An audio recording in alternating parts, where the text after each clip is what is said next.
بسم الله الرحمن الرحيم الحمد لله رب العالمين والصلاة والسلام على نبينا محمد وعلى آله وأصحابه أجمعين أما بعد. Dear beloved viewers, Assalamu alaikum wa rahmatullahi wa barakatuh. I welcome you to this episode, Zakat in Islam. Zakat is an important pillar of Islam. Zakat is Ibadatu Maliyya, is a worship using your financial resources. In this episode, we discuss about the significance of Zakat, its calculations, and of course, we will also talk about its distributions, among others. In today's program, our discussion has reached to the Zakat on business assets. But before I remind you what we covered in the previous episode on this Zakat on business assets, let me recite for you an important verse about, or a warning that Allah has given to those who don't pay attention to this pillar. وَالَّذِينَ يَكْنِزُونَ الذَّهْبَ وَالْفِضَّةَ وَلَا يُنْفِقُونَهَا فِي سَبِيلِ اللَّهِ فَبَشِّرْهُمْ بِعَذَابٍ أَلِيمٍ. This verse is in Surah At-Tawbah. This ayah is in Surah At-Tawbah, verse 34. Allah says, those who hoard gold and silver and do not spend it in the way of Allah, give them bad news of painful torment. So those who are deliberately do not pay attention to this pillar and do not give zakat on their wealth, they will have definitely a painful torment. Rasulullah sallallahu alayhi wa sallam said, كل مال أديت الزكاة عنه فليس بكنز. That from an Islamic point of view, from the Sharia point of view, any wealth for which the owner pays his zakat, he will not be considered as a hoarder. He will not be considered as kanz, that a person has hoarded it. Okay? And in that regard, he will be safe from the punishment that Allah has promised those who are hoarding their wealth. So, كل مال أديت الزكاة عنه فليس بكنز. وكل مال لم تؤد الزكاة عنه فهو كنز. And every wealth that is required to pay zakat on it and the owner doesn't pay, he will be considered as the hoarder of that wealth and will be punished by Allah subhanahu wa ta'ala. May Allah protect us from his punishment. With that verse and this beautiful hadith, let us now continue our topic of zakat on business assets. And we mentioned previously that zakat on business asset must fulfill certain conditions. We mentioned about nisab, and we discussed about the gold standard and the silver standard. We also discussed about hawl, that there is hijriya and there is miladiya. Okay, you need to consider which is your calendar year. And then there is a requirement of milkut tam, that you should be owning that wealth. It should be something that you have full control, you own it, or if you're a guardian of it, that you have full authority, okay, to decide about it. And fourthly, it should be free from a debt. Okay, that is to say, you have to count what you own, you have to deduct what belongs to other, and the net amount is what we'll need to look at it as to whether it's zakatable or not zakatable, depending to whether it has fulfilled nisab condition and also hawl condition. So this is a quick recap of what we discussed in the previous episode. And then we mentioned an important thing, which is the first scenario, saying that business takes different forms and shapes.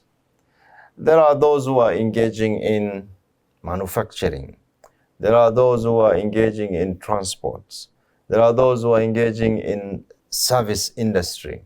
There are those who are engaging in mercantile business. There are so many kinds of business today. And it's important for us to understand, as much as there are similarities, but also to appreciate their uniqueness. There are points of differences around them. So we say, let us just start with a simple business, which is a business of maybe buying and selling, or somebody is buying raw materials, is transforming or adding value to those raw materials to produce a finished product. Okay, a simple process, a business process, which you buy maybe from India, you sell it here, you buy from wherever, whichever, you sell here, or you buy here from the farmers and then you sell. Okay, is a trader. It's trading, of which the owner of that particular commodity intends to make money, intends to generate profit out of that undertaking. So we said this kind of business would have different sort of assets within it. It will have fixed assets, it might have current assets, it will have long-term liability, it will have current liabilities, and of course the shareholders' funds, among others. So which among these is zakatable and which is not zakatable? Are the fixed assets in this simple business zakatable, or they are not zakatable? Okay, the likes of furniture and fittings, are they zakatable or not? Now, these are not commodities for sale, so they are not zakatable. But what if somebody is in the furniture business, okay, which intends to sell those furniture? Then that is different, okay, because this furniture business, the furniture is the commodity itself. It is the stock, so it becomes a current asset, because the stock that he wants to sell to make profit out of it. But a person who doesn't deal with furniture, he just have his tables, he has his chairs, he has his other items, you know, air conditions, laptops, etc., which are for helping him at his business office. Then we say fixed asset that are simply used for business operations. This is not zakatable, okay? They are not zakatable, and hence we need to look for other categories of assets, which is current assets. Now, in current assets, okay, these are what majority. There's a lot of things that falls into zakatability under this category, current assets. Here in current assets, you will find either cash at hand or cash at the bank. So cash is zakatable. And as they say, cash is the king. In any business, okay, you need cash. Cash is like the blood in a business. A business that is short of cash, then it's like a sick person who is short of blood. And if no interventions that are taken at the right time, then this person will suffer or eventually will die. Similarly to business, if the business doesn't generate cash flow, it will suffer and eventually collapse. So cash, be cash at hand or cash at bank, is the first category of current asset that is zakatable. So we need to know how much of the cash that you had from the beginning of the year to the end of the year. Okay, that's number one. Number two, under current assets, you will have stock for those who are selling items. Okay, you will have stock of items that are with you. And we'll discuss about this stock in detail, because there are different categories of stocks. There are dead stock, there are undelivered stock, there is work in progress and raw materials, there are damaged stock, there is a wholesale stock, retail stock. We'll discuss around them, and it's important to discuss around these categories because of the issue of valuation. What value do we use, okay, to determine their worthiness? So it's important to look at this kind of categories, particularly if they attract different value from each other. So these are, in a simple business, you will find is cash and you will find the stock. Okay, this is in a simple business. But as I say, there are complex businesses where you will find so many other items under the current liabilities. But let us not go into that complexity for now and just focus on this simple business, so that at least we get a glimpse of how do we calculate zakat for this simple business, of which are actually the majority in our society. So what you do here as a business person when it comes to end of year, okay, if you want to determine whether you are supposed to pay zakat or not, you have first to determine how much cash you are having at the beginning of the year and how much stock value you have at the beginning of the year.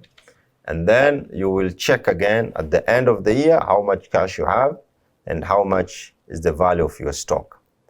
Okay, so this is very important. Then we need to look at whether the business has a debt. Okay, does your business have a debt? Does your business have debtors? Does it have creditors? So if you have debtors, okay, whether these are people you give them money or these are people you give them goods on credit, you will have again to add. So you add together cash, value of the stock, and the debtors. Okay, these are debts that you are going to recover in the next 12 months. You know, is a recoverable debts, not bad debts. Okay, bad debts might not be considered, but any debt of which you have a hope of recovering in the next 12 months, you include it for determining of zakatable assets. Then you have to deduct creditors. These are haq of others. This is the right of others. These are money or these are goods maybe that you are given, okay, on credit, okay, of which you are not the owner, okay, of that wealth. So the principle in zakat, a condition in zakat, you don't pay zakat on something that you don't own. So you will have to deduct a debt, creditors, what is due to the creditors, especially that which is due for the next 12 months. So here could be suppliers who have supplied to you on credit, or it could be maybe a financial institution gave you a murabaha financing, okay, but you will only consider for zakat calculation what you are supposed to pay back in the next 12 months, and not maybe if it is a murabaha financing, if it is a loan, maybe qard hasan you were given for 5 years, you will not deduct the whole of it because it is not due. The whole loan is not due in the first year. So you only deduct what is due for that first year, and you will keep on deducting for those other years as you move along. So to conclude this first part, you have to understand that these assets that I have mentioned, and they should be added together, and you have to deduct the creditors. We'll take a shorter break and come back to explain more about the issue of this stock, how is it valued, and maybe give one example or two of a simple calculation around this simple scenario. Please don't go away.